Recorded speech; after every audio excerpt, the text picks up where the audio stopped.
My favorite. It's your song right here. Bullet for it. We just lost our last 3 viewers. You worked hard on this song. I can't hear I can't hear me. We used to win numbers, now we win names. Laughing at our haters, cause we changed the game. We got tired, wait in the house for 26. I can't hear the song. Well, we did a sound check before, so we're kind of screwed right now. Welcome, everybody. Glad you're here. Got a little bit of a sound issue. Try to fix it. There it is. Got it? Yeah. All right. Yeah, here we are. Good to go. So it's Outlaws to Advocates, not Geek Squad. geeksquad.com. We're in the house, man. My name's George Nolan, recovery advocate, reentry advocate, and that's about me. All right. Jesse Messer, same thing. Recovery advocate, reentry advocate. Person trying to find his way. I think you found it. Yeah, Right? I'm trying. And you're riding it, right? Jeremy, recovery advocate, soul searcher, positive influencer, even though I don't have some following on Instagram or anything. Yeah. Yeah.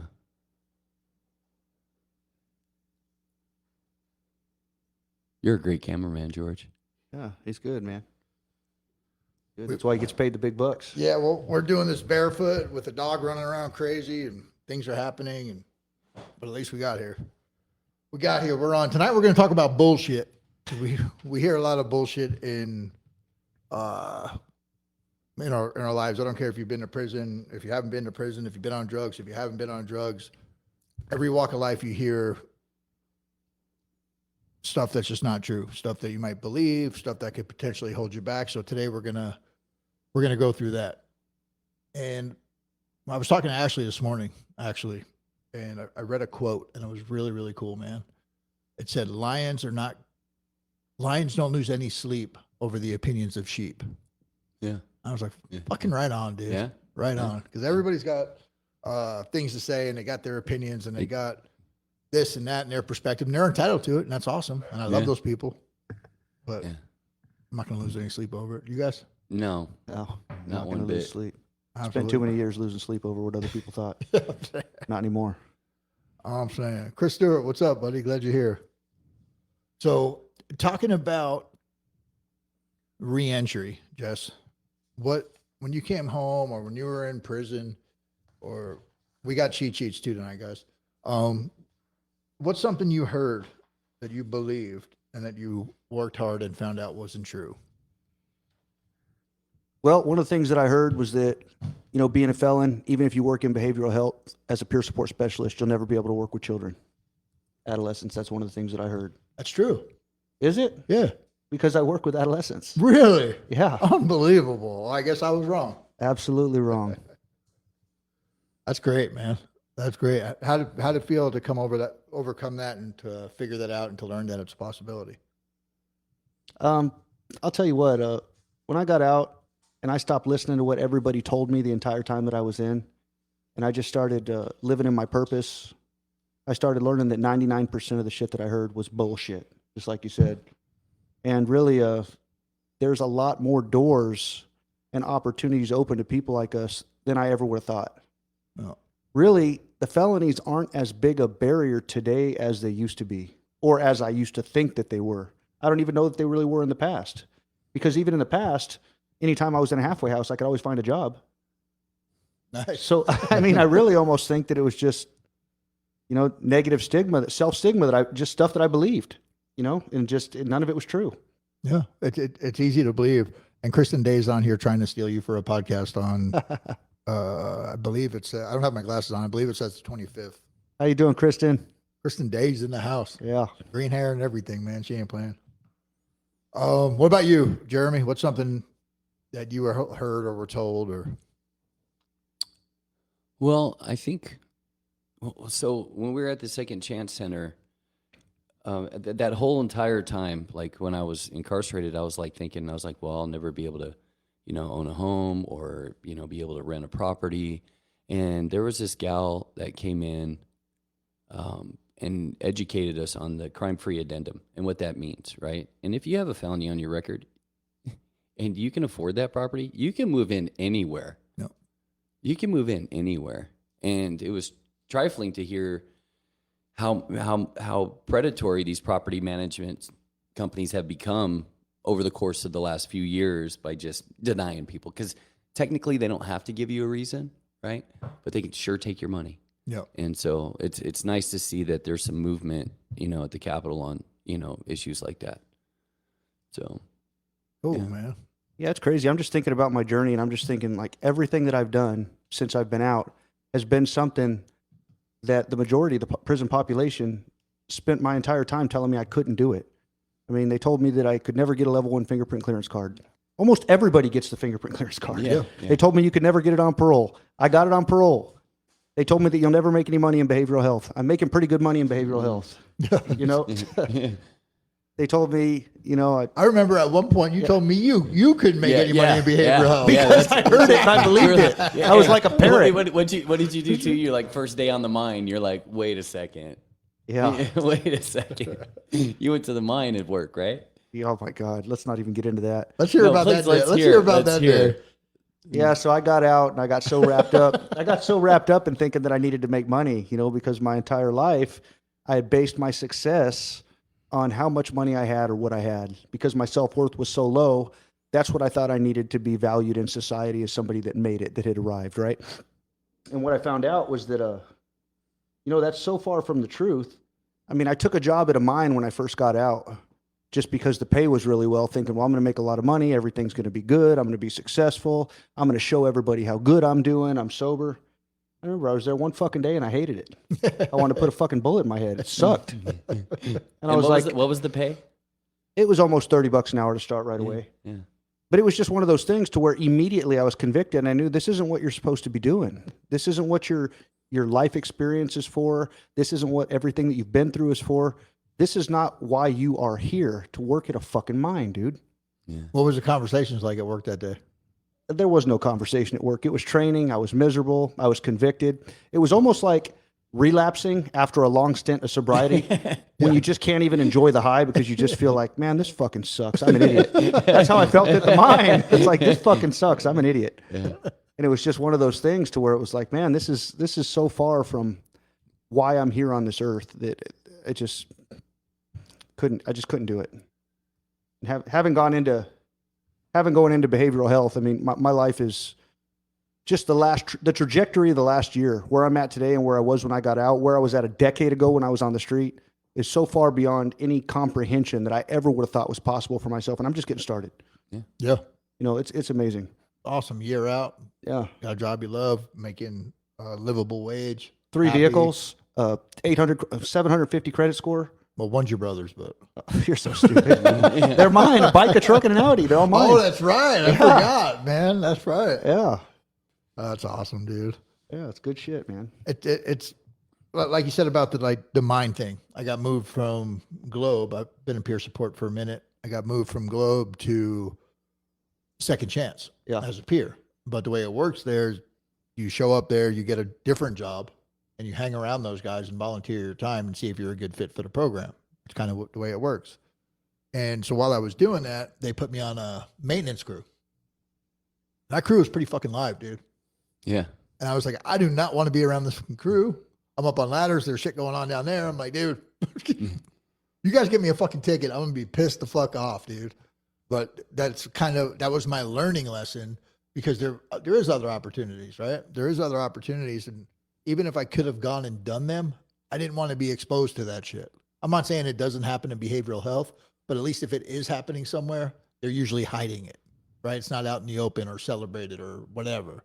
And to be honest with you, I haven't had that experience. I had that experience plenty in prison. Yeah. But outside of prison to this day, I haven't had that experience. So that's something I'm grateful for.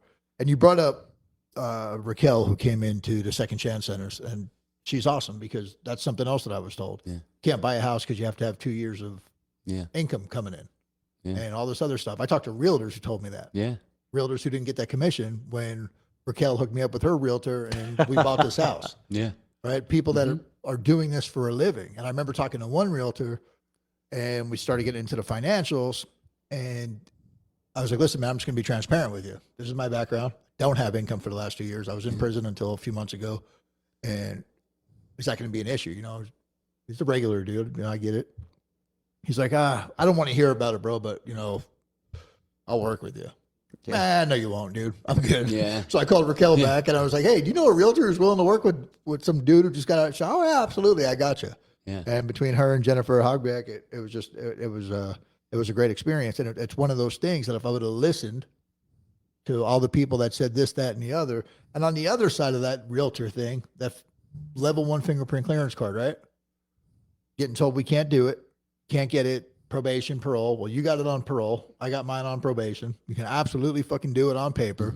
It wasn't even that hard of a process. Getting into DOC is a fucking hard process. Yeah. That Are we going into the prisons? Oh yeah, we do, don't we? Oh yeah, we do that. Yeah. And that's something that we do on parole Yeah, on parole and on probation, and on probation, freshly out of prison. freshly out of prison. But we can't do that. No, you can't. So how are we? A miracle. It's a fucking miracle. But that was the worst process in the level 1 fingerprint clearance card. But the day I got that letter stating, hey, I can now work around vulnerable populations, because I don't even need it for work for what my role is, but it's just something I did for me, right? I kind of seen you do it, and I was like, hey, I want to do that too. I want to break a barrier. But the day I got it and said, hey, you know, you're cleared. The state of Arizona now says I can be around its most vulnerable populations, including children, but I can't go sell a house, or I can't work in a bank. Oh, you can't vote? I can't vote. You can go hang out with the kids and the people that are suffering. And well, we're going to trust you with that. Well, we're going to trust you with our most valuable resource, children, but you can't do this, that, or the other. I never even thought about that until before. And then now it kind of opened my eyes. Like, why isn't there a process for that for everything? Yeah. For any area. You know, if you can do the background check, you can do some clearance, you can do some interviews, and there you go, a few extra steps. Policy changes, man. Education, and you know, going down and talking to the legislators, understanding how these bills go through and what's on the table, and you know that's a different side of advocating that is worth exploring into. Yeah. I mean, because you're right, these are our children, they're our future, right? And here you are in a position to be able to help them create real change in their lives, right? Yeah. But yeah, you can't sell a house. No. Yeah, right? Can't sell a house, can't be a mortgage broker. And to think that you could be actually a part of some type of systemic change-driven movement, that would create a macro change, right? Instead of just the one individual, you know, that we get to work with, you know, daily, or a group of individuals. You're impacting a whole community. You know, and really too, even working with one individual can impact the whole community. You know, because we might think, well, you know, we're just helping this one person out, but by helping that one person out, you're helping his kids, you're helping his parents, you're helping his neighbors, you're helping his employer. Yeah. I mean, you're helping the state from having to pay money to lock him up because he can't stop committing crime to stay high. I mean, there's a huge effect just on that one person. Then say he, you know, drinks the Kool-Aid and decides to help another person or two people, and then they get better. And then their employers, their neighbors, their communities, all these different things that just keep spreading like wildfire. Before you know it, 50, 100, 200, 500 people are affected because of it. Easily. Yeah. Easily. When we spoke at ASU a few months ago, and I got to speak with my CO3, one of my CO3s in prison. Me and him went in there and shared. And it was really cool, first of all, because I know him really well. I did a lot of time underneath him. And to hear him talk about corrections outside of a prison setting to future correctional leaders, future law enforcement leaders, it was really cool because you could hear his passion, right? And he also said the unpopular things like caring about, you know, somebody's welfare, right? And wanting to see them do better, and promoting programming and giving people an actual chance, not just the proverbial second chance, but we're going to pay you $5 an hour. But in that, when we were talking that day, very rarely do I talk about my prison history. It's not important. It's not anything that I want confused for anything that anybody could possibly think was cool or fun or any of that shit, right? I'm embarrassed by it. I'm disgusted by it. But for that setting, it was important because those students have never been inside of a prison. Cool thing is they've all been inside of a prison now because Maddie brought him down to Phoenix West to meet me and Powell inside the prison. But at the time, they'd never been in there. So all they had was the stuff in their minds.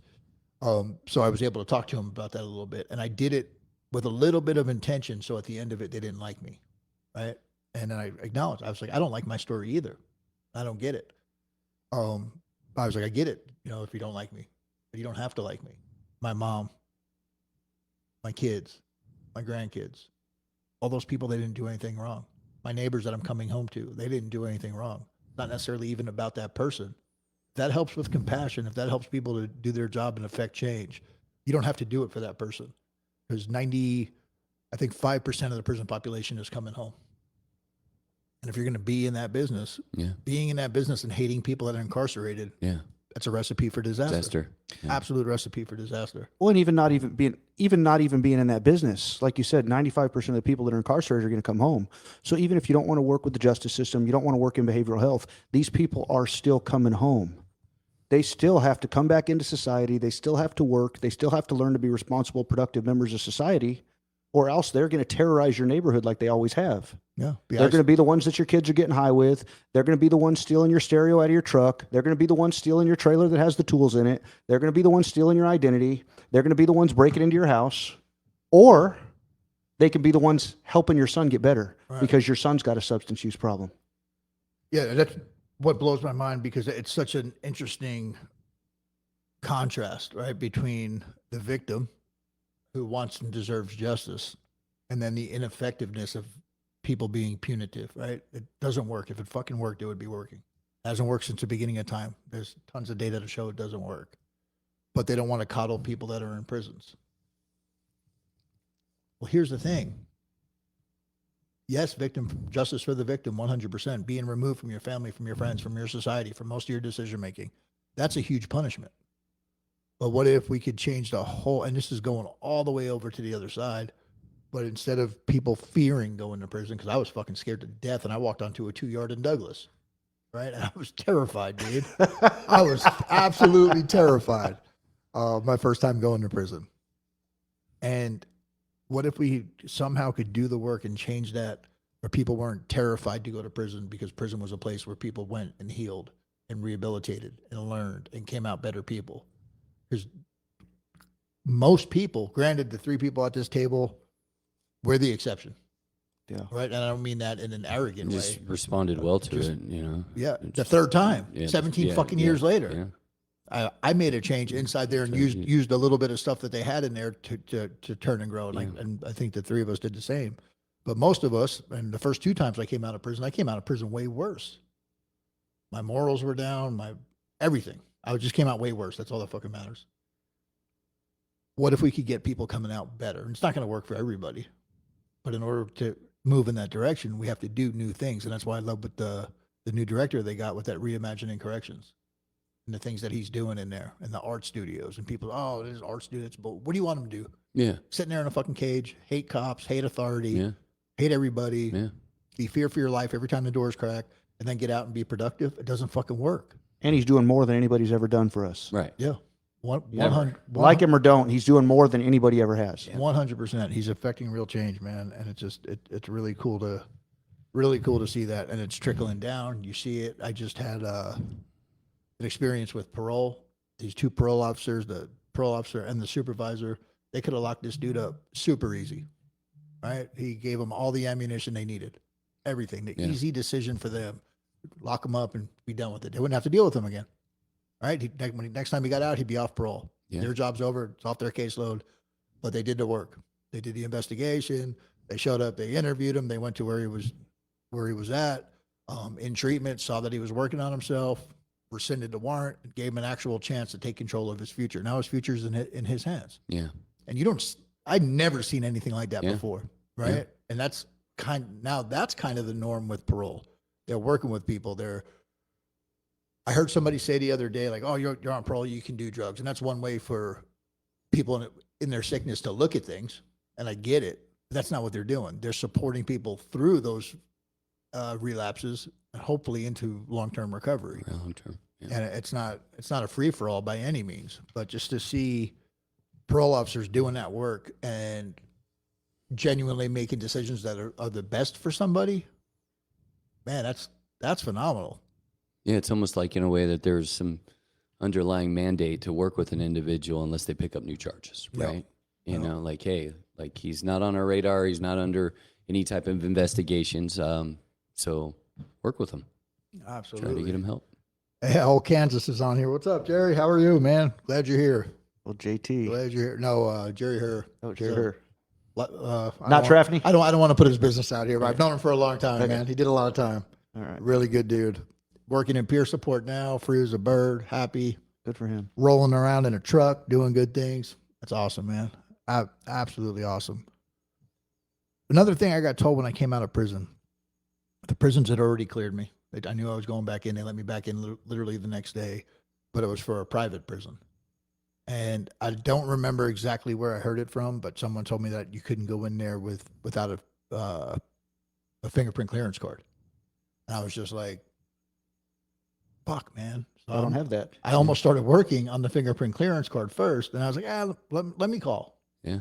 I called, did the work, found out you don't need that. And I was like, hell yeah, man, that's awesome. I started that process. And I'm glad I started when I did, because thank God for Robert Purdy. And 37 emails later, that dude, all three of us have been through it together, walked me through that process. But that's another thing that if we would have let that information stand, we would have been screwed. Well, and even peeling the onion back even farther, you know, you hear, well, you got to have a badge to get on a prison yard. And that requires a year off paper, 2 years out of prison, yada, yada, yada, yada.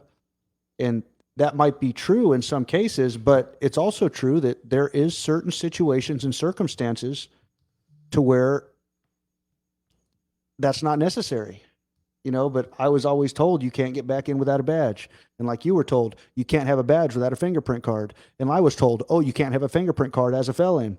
Oh, you can't get a fingerprint card on parole. Yeah. And at the end of it, it's like, there's no fucking way I'm going to ever get back in there. You know? Oh, I just heard a huge win today, because this is something else that I was told, that you can't coach like Little League or be around, you know, the kids' sports and that kind of stuff. Well, I have a really good friend of mine who coaches all kinds of Little League, and he's been to prison. Yeah. And he's been doing it for a while. He's been out for a while. So I never really asked if he had to go through any of the background stuff. But my other friend, Dylan, I talked to him this morning, and he had to go through a background check. He did all that stuff, and now he's a T-ball coach. All right, these are dads that, if you're a dad, you just go ahead and assume that I can't coach or if that's what you want to do, you can't be a part of that because somebody said it. Well, I know two of them that are doing it. Yeah. You know, and it's awesome. And these are two really good people who have changed their lives and are on a completely different path. But like, I heard about that 7:00 this morning. I was like, hell yeah, there's another win. Well, it's crazy because looking back, just laughing, I mean, you can be whoever you want to be in prison. I don't know how many doctors, lawyers, stockbrokers. I mean, how many of these affluent businessmen that I've met in prison who were bumming shots of coffee off me. Hey, dude, can I get a spoonful? I mean, yeah, but aren't you a doctor, dude? Are you fucking kidding me? You know, so it's like, if I know that they're full of shit, why don't I just accept the fact that they're full of shit all the way across the board? Yeah. Most of the time they are. You can't be full of shit a little bit.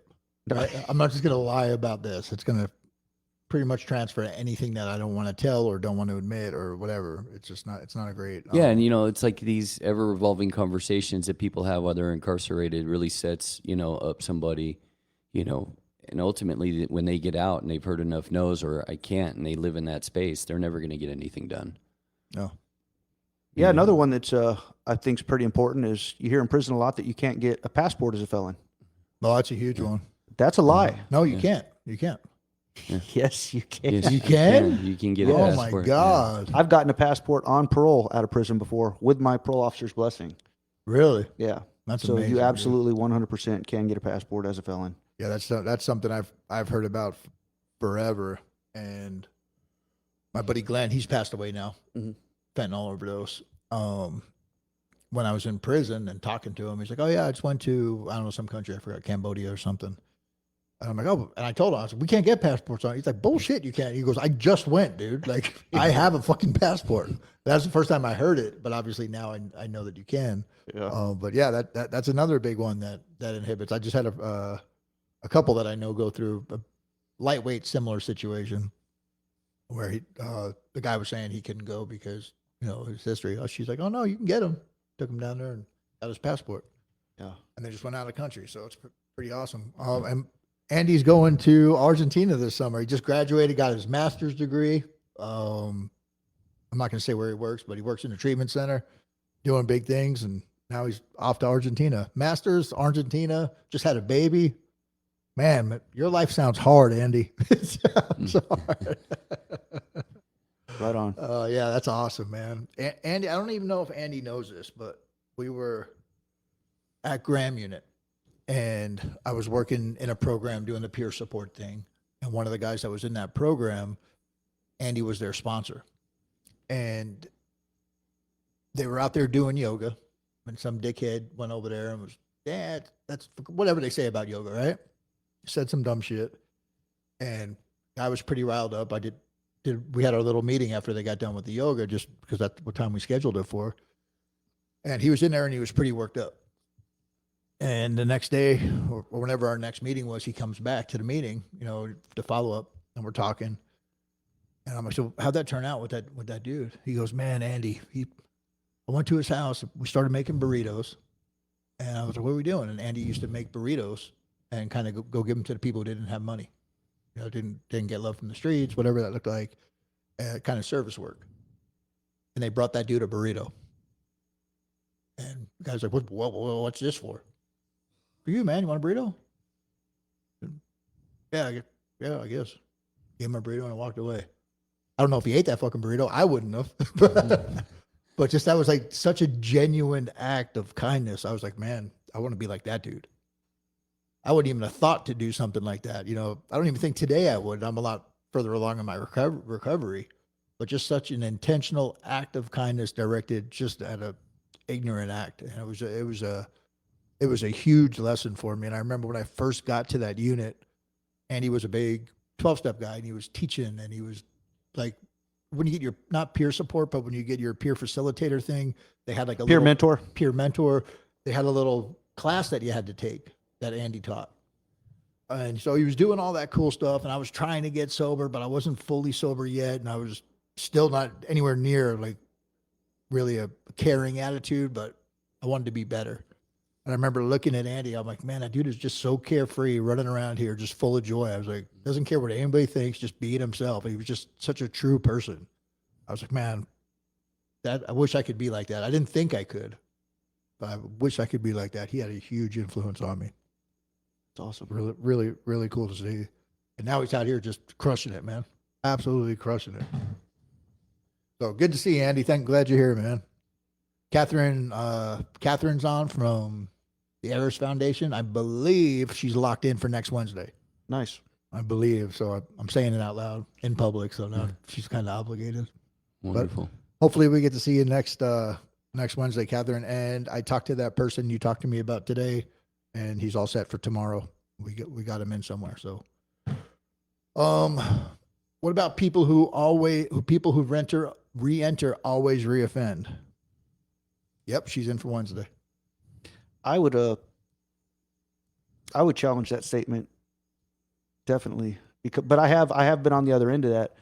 I would say that people that don't work a program of recovery and make serious changes have a higher chance of offending. Yeah. That's what I would say. There is no absolutes. There's No. never an absolute. No. But nowadays, I think they got more of a chance of dying than reoffending. They'll be lucky to reoffend if they go back out. I know if I go back out, I'm dying. I'll OD. Yeah. I'll die. Absolutely. Yeah. Absolutely. Will you come to my funeral? Will you speak at it? I'm gonna go pick that bike up. Yeah. I forgot No. that thing was still in the garage over there. No, that's one of the things, man. That's one of the things that when I'm working with guys, I try to just really get across is that, man, it's not all fun and games anymore. I mean, going back out this time could mean your life, Yeah. and that's a real thing. is a fucking high worth the possibility of your life? Because you're playing Russian roulette every time you fuck with that shit. It's definitely, and it's hard to watch, man. Like, I don't know if I talked about it on here or somewhere else, but there's people that I don't even know, right? That I just meet through work or through, through the stuff that we do, and they're struggling, and or somebody relapses that I barely know, and it like breaks my heart because you know what's coming. I know what's coming. You guys know what's coming, and I can only imagine like what the fuck my parents went through watching me do this shit over and over, and they love me. If I feel this way for pretty much strangers, don't get me wrong, I've had good friends relapse too, people that are really close to me, but if it hurts that much to watch somebody I barely know relapse, like what did that do to my, like, I'm so lucky my family even talks to me, dude, after all that stuff. Whip, what's up, man? Whip's on here from Arrowhead. She's a phenomenal rock star in the reentry community. We got to get you on here too, Whip. She came on to say what's up. Jimmy Giordano called us names. Thanks, Jimmy. Appreciate you. I've been called worse. Actually, I've been worse. Way worse. Way worse, Yeah. man. Way worse. But the reoffending thing, you're 100% correct, right? If we don't go in there and do something and make a change, that's what happened. Like that 42% stat, whatever DOC says that, is the reoffend rate. I know way more than 42% of, like 100% of the people that I know went back to prison at least once. Yeah. I don't know where that 42 comes from. Maybe it's the people we didn't talk to in prison or something, but I don't see how that's a real. And like, is it subjective? Like, is a person that goes to prison for, let's say, a couple stolen cars and they go for 3.5, did they get out and get a drug charge? And then they went back. It's just reoffending I mean, in general. it's just, reoffending in general, because, I mean, technically that's not reoffending. It's not, if they go back for like a year for. I tried to use that argument when they wrote me. I know. I still got 10 years on the class 4. Yeah. 10 years on a class 4, huh? Well, then I wonder if you broke that down even farther, Yeah. how much of the people that reoffend have mental health as well, co-occurring stuff, It's all mental health, Yeah. all of it. I don't know. Yeah, George, we need those numbers. I'm not a numbers guy, bro. We need them next week. I'm not a stats guy. Justin actually just told me a really cool statistic. They said, I think Stalin has a quote where he said, if 1,000 Russians get killed somewhere, that's a statistic. But if you deal with one of those Russians, it's newsworthy, right? Because that one person has the story. When you talk about large groups of people, it's just a statistic, but you're not talking about the one guy that got killed that had 2 kids. That it was a really interesting quote. And you kind of touched on it with the affecting one person, right? Because that's something when I got trained in this and worked with Tori and Justin and all that, they talked about, we do it just for one person. And I was brand new to peer support and rehab. I'm like, I'm changing the fucking world. I'm going to fix everybody and blah, blah, blah, all that kind of shit. And now experience and time and all that other stuff, that power of affecting that one person, man, it's insane how much of a ripple effect it is. I was talking to Kristen Johnson today, and I met her in prison, right? We don't meet a lot of girls in prison, but I taught classes virtually at the Second Chance Center at Perryville. That was my first interaction with her because she talked about a book that I still have, The Daily Stoic. I caught my ear, went over there, we had a conversation. That's how we connected. She got out. She sends in a newsletter to people. She did the stuff she said she was going to do, started sending in a newsletter. We started talking, got out, and we're really good friends now. And she was talking just about like the ripple effects of that. And another girl that I met through prison, she just been out a year today. I remember she got out a few days before me. She was in my very last CDL class. And now she's a truck driver. And it's so cool to be like such a small part of someone's story. Not only that, she's now mentoring one of the girls that we helped get into where I work at New Freedom. And we think She's like, I'm it's getting my CDL. Yeah. and we think it's a small part of their story, but to them, we're a huge part of their story. I know that throughout my life, those people that have came into my life and influenced me with kindness and hope are people that I'll never forget. I'll never forget those people because, those times in my life were huge. It was huge. Yeah, Greg was Menace is a huge part of my life. He was one of my students at the Second Chance Center, and he said that the values and instilling them in with goals and SMART goals, and he was a truck driver for a few years and purchased a home in Tennessee, and and it keeps those values like in his visor, in his Bible, all those things. He's centered his whole reentry around just setting goals around his values and getting in touch with who he was. And he studied for this job position in Tennessee because he said he didn't want to be a truck driver. And he called me last week and he got the job. Good And for he him. has no degree and his salary is $225,000 a year. No. Yeah. It's amazing. Literally, you can do anything. And the impact that he has on me today is so much greater than, I can't say that. But he tells me all the time, every time we talk, Yep. Thank God for me. And it's such a warm feeling Yeah, it is. to be a part of somebody's story. I'll tell you guys a story. So, 18 years old, I was first introduced into recovery for a short time. I was at Tent City. I got released. Went to this little place called Chicanos Por La Casa, Corazon. It was basically get out of jail early and go to this rehab. And I was like, all right. So I remember this guy came in and he shared his story. And I remember every hair on my body standing up, getting goosebumps everywhere. And I knew that was going to be my sponsor. And I asked him. And I remember this dude would drive literally across town to my work to sign my little card I had to get signed every week. He would take my phone calls. He would spend time with me on the weekends and wanted nothing in return. And that was the first time in my life anybody other than my family had actually shown that they gave a fuck. No. And I remember, even though I didn't stay sober, that seed had gotten planted. Fast forward about 15 years. I'm getting released from prison for the second time. At this time, it's like 2014, 2015. And I'm getting released and I'm having a panic attack. And I'm freaking out. It's 2 a.m. I can't sleep. I'm freaking out. I'm losing it. And I remember that man had such an influence on my life that I still had his phone number memorized after almost 20 fucking years. And I remember I was freaking out. I was having a panic attack. 2, 3 a.m. I remember dialing his phone number and he answered it. After all that time. He was on your 20 list? No. How'd you This call is him? from home. Oh. Yeah. I had the panic attack when I got out. Oh. And I called him and he answered. That's phenomenal, dude. Same phone number. And even though he had to work the next day, it was like 2 a.m. Talked to me for like an hour. I'll never forget that, man. Yeah. And it's people like that you come across in your life that even though they might not still be in your life or might not be the people that you see every day, that man had an impact on my life that I'll never forget. No. And now that I've had my experience, I've gotten to a place to where, I've drank the Kool-Aid and I'm all in. What I try to do with the guys that I sponsor is I try to show that same kindness and that same compassion that man showed me. That's all. Well, that's Yeah. a lot of kindness and Yeah, compassion. it is. 2 in It's the morning, phone answering. Yeah.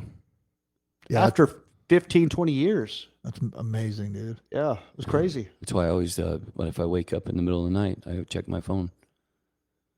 Yeah. I put Yeah, my check shit in that. airplane mode and go to bed. Yeah. I'm just being 100% transparent. I'll throw a rock through your window if I need to talk Yeah, to yeah. Throw- you. Yeah. You will talk to me. yeah. I will be heard. Come knocking on that I door. will be heard. It's so awesome, man. Yeah, and it's just loving on people. And like I say this, and I don't mean anything towards DOC. Right? This is just how I feel about it. At the end of the day, DOC's primary assignment, right? Their mission, Is community safety. yeah, making sure we don't leave. Yeah. That's okay, right? They're doing stuff in addition to that, which is cool. But nobody cares about us, or should work harder than us on us getting better. That's right. Right? So we get to create the community. And it's something that I hear when I go in their prisons. Oh, I'm in here. I can't do this. I fucking did it, dude. Yeah. My friends did it. I watched people do this on not just one unit. The dude I ended up getting signed up with a mentor, he did it before me. Yeah. Right? I didn't know the guy. I just heard his name up until the point I got out. Oh, you remind me of Nooch. You remind me of Nooch. You remind me of Antonucci. Because he was doing the same, similar work. Yeah. And then I talked to these other guys at work at New Freedom. and they were doing similar things on different yards. You find that staff member that's willing to give you, not break the rules, but willing to open a door for Open you, up the door. willing Give to you a make room. willing to make some copies. Fought You know so what I many mean? years to get doors open. You can find those people. Do Wow. the fucking work. Stop living in excuses and stop buying into the we can't do shit here. You absolutely can. I remember when I sat with the CO4 up in Winslow, I was like, all I need is for you just to care a little bit. I'll do the rest. And just ask your officers that when it's time, I can get that door open. And she looked at me and she said, okay. And that was it. It looked like she didn't want to, No. but she said, okay. And like she felt the sincerity and the passion that I touched on whatever strings that she has, that she wants to take care of her own family, right? Because I think that's where a place comes from, right? And she was able to get that door open. And the CO3 didn't like it too much. No, there's always somebody who doesn't like it. Did not like it too much. I've literally been kicked off. What are you doing in here? I've literally Get been out of kicked this off a room. yard. Kicked off a yard for doing too much pro-social yeah, shit. Yeah, yeah. And the crazy thing Yeah, is, absolutely. the fucking DWAP, the person, the deputy warden of that whole entire complex, just messaged me on Facebook Messenger. She's retired now, Kim Daniels. She's awesome up in Stafford. She messaged me on Facebook and was like, "Man, I fucking hated the way you moved. That was bullshit." And she gave me a bunch of compliments for the work that we did there. Yeah. This is 4 years ago. You know what I mean? Yeah. That's how much stuff we did up there that, Yeah. that made that kind of an impact. And she was an awesome deputy warden in the first place. When she got moved to DWAP, we were a little bit heartbroken. We got another deputy warden in there and kept going. But yeah, it's finding those officers, finding your space. I don't care if it's in a cell, in a run, on the rec field. We used to go to the rec field at Globe at night and sit at a table and talk and do our Yeah. thing. You know, we weren't holding meetings, but we were just doing a little check-in, little Yeah. group. What's going on? How's your sobriety? What are you doing to work on it? Blah, blah, blah, that kind of stuff. Get it done, man. Yeah. Fucking do the shit. If you want to get high, you'd get high. You'd figure that out. Yeah. Right? You want to get recovery. Figure that out. Do the work. We speaking of like the community impact and the ripple effect, and I had the privilege with Kristen Johnson and Jesse Freeman to go speak at ASU in one of Maddie's classes, and we got the feedback today. And one of the gentlemen highlighted that he's changing his major to criminal justice just based off the information he heard on what's going on within the system. That's cool, man. Just incredible, man. No, You know, because they value education so much. You know, you see that light switch, no. you know, flicker on. That's why we get to do that stuff, right? Yeah. It's a huge, huge part of it. And I see that you have it written down here. Education doesn't change incarcerated individuals. That's the biggest lie I've ever heard. No. It's the biggest lie I've ever heard. And the fact that there's lots of things changing, but you know, some of the challenges that individuals face, not having access to scholarships and different things, and you know, it's heartbreaking. And even the technology aspect of it all, you know. And I'll say this. I'll say this, brother. Like, so I got 2 college degrees in prison. Yeah. And, you know, because I had felonies for over a decade, you know, I let people tell me that nobody was going to hire me. And I believed it and used it as an excuse to go out and get high. And this time, when I finally came around and decided to actually try and look for work, that college education that I got in prison, those 2 college degrees that I thought I wasn't going to be able to do anything with, got me $6 an hour right out of prison, more than I would have been paid without them. So it helped me substantially. It was the difference of me making $18 or $24 an hour when I first got out. No. So did it get me rich? No, but it sure the hell did help out a lot. It made a difference.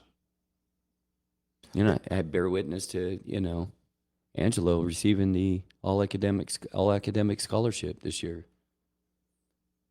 because of his work with the Honor Society over at Rio Salado. Yeah, he does amazing stuff, man. Him and Eden. Cordero. Yeah, Cordero and You Eden. know, Eden's going to college too?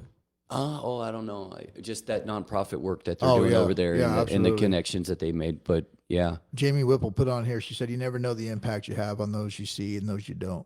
Keep doing what you do because you're reaching more people than you can ever imagine. I serve 600 women a year, and 33% of them come home to nothing, not even the ability to make a phone call to say, hey, I'm coming home. That's why this work matters. It's about more than just individuals. It's about building a community, a family on a larger scale.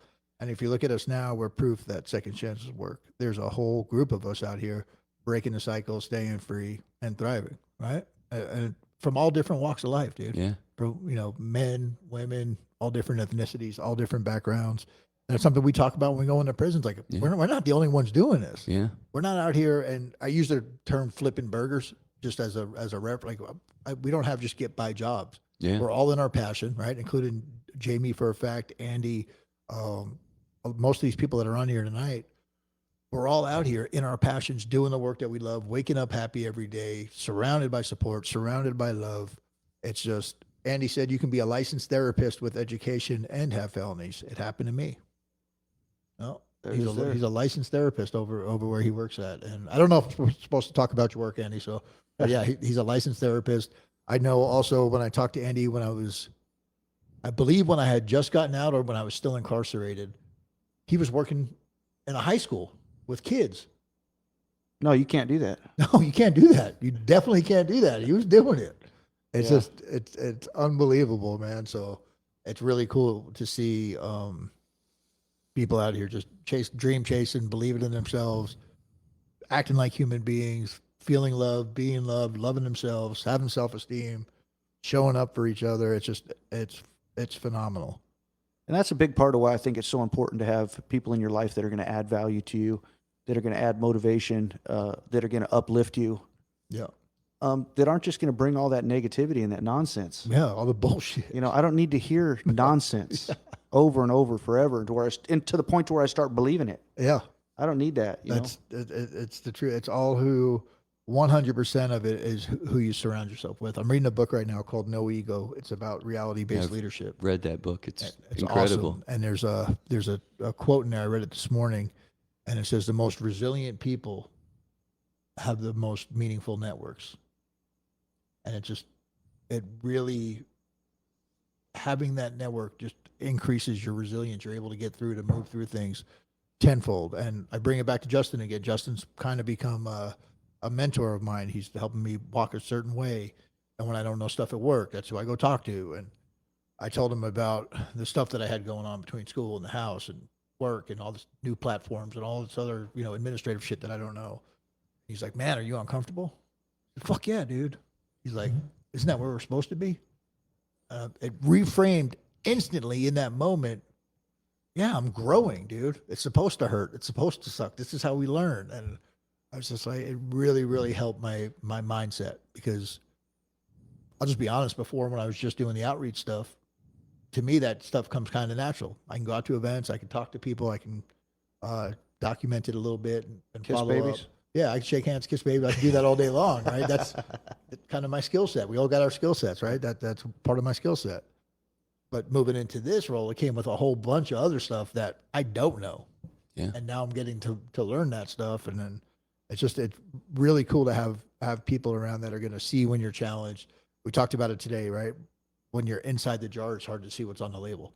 And having people be able to read that label for you, if you're ready to hear it, know what's in that jar, what's in those ingredients, and why it works. I like that. When you're inside the jar, it's kind of hard to read the label. Yeah, it's impossible. Yeah. It's impossible. Well, I can ask you what it says and just believe whatever you tell me. Yeah, don't ask me. Ask somebody. Hey, what's the label say, man? I can't do it. I'm fucked. If you're looking for an answer about what's on your label, I'm not the fucking one you want to ask. I would ask you before 99% of the other people I know. Yeah, Kelly's on here too. She said, "Sky's the limit. You can even be the president as a felon." Facts, right, Kelly? We do. Well played, Miss Barhite. We Well can played. do whatever we want. Even though you ducked out on the podcast tonight, we're gonna give you a shout out, Kelly. We love you. But yeah, man, it's the thing that really gets me, that I hear from guys often, especially in treatment, right? Guys that are newer into sobriety, just out of prison, relapse, and whatever that looks like. Man, getting a fucking job's hard. No, it's finding what you want to do, finding what your passion is, finding what your purpose is. That shit's kind of hard, right? That's not the easiest thing, because you got to be honest with yourself. You got to see what you enjoy. You got to not worry about the paycheck and take a job at a fucking mine for God knows what reason, right? That can be a little bit of a struggle. Yeah. But getting a job, is not hard And not that mine's a bad job, just for me. for you. wasn't a Yeah, good fit. absolutely. But that was part of you finding your passion. You had to go try it, realize that wasn't it, and then come back It's over. ridiculous. You look like a great mine worker. I look like a miner. I look like a good hand. I remember when you called me that day too. You were like, Jeremy, I'm not doing it. You know? I'm ready to do this thing. It was good to hear that fire lit inside of you. It was there the whole time. He's fucking just, man. I remember the look, like some of the looks too. Like when we would have some hard days out at Hickman's, bro. Oh gosh. Like, and at the end of the day though, like I would sit across from you and you'd just be like, back at it tomorrow, you know? You know, for everybody out there, if you've never worked at a chicken farm, you don't know hard work. Yeah, you don't. You don't know really what work is. Yeah. Okay, until you've worked at a chicken farm, you do not know work. That's like I've seen some resumes that have come through, you know, like some women resumes, and I knew what the women did out there at the chicken farm. I'm like, you better hire that girl. Yeah. 3 years at the chicken farm? Yeah. She's a soldier. She's a soldier. She's a soldier, man. She'll Hire outwork her- everybody hire here. her. She'll do the work of 10 men. Yeah, she'll do the work of 10 men. I don't know for sure. if I told you guys this. We had this. I run heavy equipment, right, in my other life, and we had this guy that ran the water truck, and he ran it over in the shit pond. And the shit pond's where you dump all the stuff on the chicken farm that you don't want, which they use everything on a chicken farm. And it So stinks. if it ends up in the fucking pond, it's really, really fucking bad. Yeah. And so he goes over there and he's draining this pond, not paying attention, and he fills the back of this fucking white water, you know, the little white water trucks, the non-potable ones, fills it with about this much sludge on the bottom. So my boss fires him that day. My boss was this Paisa dude, and he always called me white boy. He's like, white boy, come here. Well, what's up, Fernando? He's all, I fired that fucking idiot. I'm all, Okay. what do you mean you fired him? I already know where this is going. He's like, that fucking truck, I want it empty tomorrow. How do you want it empty? I don't give a fuck. Get it emptied. So me and my buddy Craig Fiegel were in the back of the tank of this truck, and there's no room. So we're barehanding chicken shit, probably 2,000 pounds of it out of this truck all day long. We got our shirts off. It's the worst fucking sunburn I've ever had in my life, dude. The worst sunburn I've ever had in my life. And I was like, all I kept thinking about was like the 20 grand or whatever I was getting out with. Yeah. And that brings me to my next point. We hear so many people saying, I just need money, man. I just need that money when I get out. Well, I got out of prison with $20,000, and I lasted about 7 months before I relapsed or something like that. Money didn't fix it, man. I had a place that I was renting. I had a truck. I had a decent job. I had no coping skills. I had no mindset. I had no belief in myself. I had no future. I had goggles on. I was just waiting to get high again. I didn't know it, but I was just waiting to get high again. And so I got high again. Like a gentleman? Like a gentleman. Yeah. Like a gentleman with my own syringe and everything. And this time, with my mind right, I walked out of prison with $200 or whatever the fuck they give you. Was it 250? I don't know, a couple $100, $200. And fast forward a year later, and this is the best I've ever done. And the big difference is my mind was right. So whatever that work is, and I don't give a shit. Like we talked about it, but I don't know if we talked about it on here or before here, but people that say the 12, oh yeah, it was before. I don't feel home at 12 steps. Oh, that's fine, dude. Where the fuck do you feel at home? You tell me all the shit you don't want to do. Yeah. What do you want to do? Where do you feel at home? Do that. Yeah. You guys know, like, I love 12 steps. It's not for me, but I do fucking work on my recovery. But you engage in spiritual experiences. Absolutely. All day, every day. I do the 12 steps, just not in a row, Yeah. right? Like Yeah. I do service work. Yeah. I talk about the shit. Yeah. I take accountability. Yeah. I've told the people that I can that I'm sorry for what I did. And in some cases, I just try to show them rather than apologize to them because I'm such a fucking liar. They're not going to believe me. But we do the work and we show up and we're in the trenches. And I don't care if you're doing fucking HVAC or if you're working in recovery or whatever it is. Do that stuff that works for you, man. There is a path forward Yeah. for every fucking buddy. Yeah, one of the things I like to ask guys when they're spending all that time telling me what they're not going to do Yeah. is I ask them, well, what are you willing to do differently this time? Yeah. Tell me what you are willing to do. Let's start there. Yeah. And let's do a lot. Let's do a lot of that. And they don't have a fucking answer. Let's do a lot of that. Yeah, I just got to go to work. Did you work before? Well, yeah, my kids. Did you have your kids before? Yeah. Well, obviously that shit wasn't enough before. Why is it enough now? Oh, it's different. What's different? They don't have any answers. You know why you don't have any answers? Because it's not fucking true.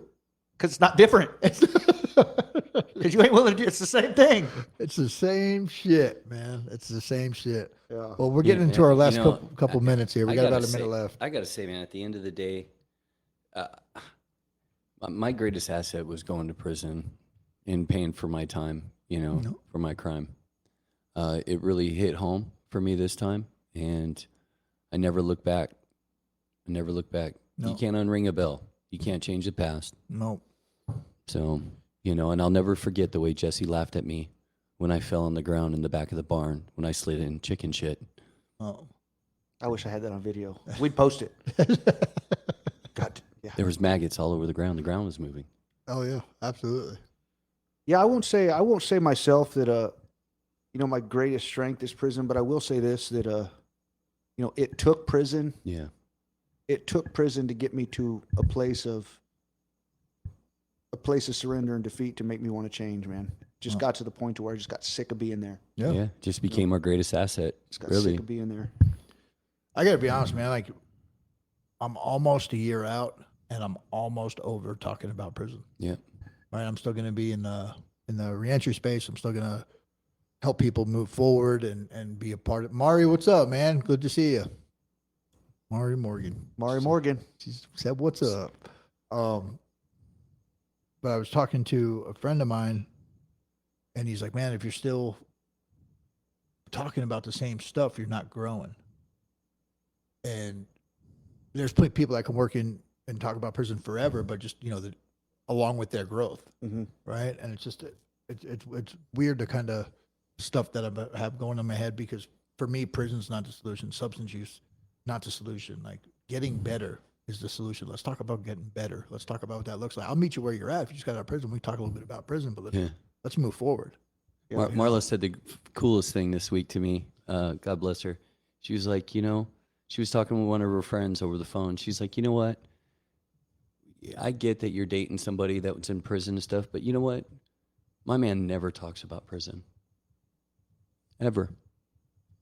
I never, ever, ever talk to her about any of it. It's just at my house, it's a safe space, and there's just no room for it. Absolutely. I think it depends on the audience, and I think there is a time and a place. Yeah, I think it's of okay to course. visit, just don't live there. Yeah. Especially if you're trying to connect and build rapport with somebody. Yeah. Sometimes you have to let them know that you've been Yeah. there, done that, for them to have any respect for you, to be able to identify. But yeah, spending, your entire being living in the past is not healthy. I remember going to a dude's house, and he had all the cool guy pictures up on the wall from prison. Right. Cool guy. He had a cell phone, so he had all those like, it was a whole room like dedicated to this prison experience. I was just like, dude, you've been out of prison for like 7 years. And I hope he's fucking listening to, because he's an idiot. But I was just like, what is this, dude? Yeah. I don't know. It just tripped me out. But we're down to our last minute here, so just want to thank everybody for joining. Angelo Lopez says, coming from a place of service and ego, not ego. Christian Brzicki, I'm going to mess up your last name, Christian, so I'm just going to go with Christian, man. Good to see you, bro. Good to see you, man. Just so you guys know, Veteran Stand Down the next 2 days, Thursday and Friday, up at the Capitol, 1700 West Washington. Come out, check it out, support the vets, services, all that cool stuff. Love you guys. You guys got anything else? Don't let people tell you what you can and can't do. Yeah. Oh, You can do anything you want. go get it. Yeah. Chase your education. Chase your education. All right, man. We love you guys. Thanks for hanging out with us tonight. Have a great night. Talk to you soon.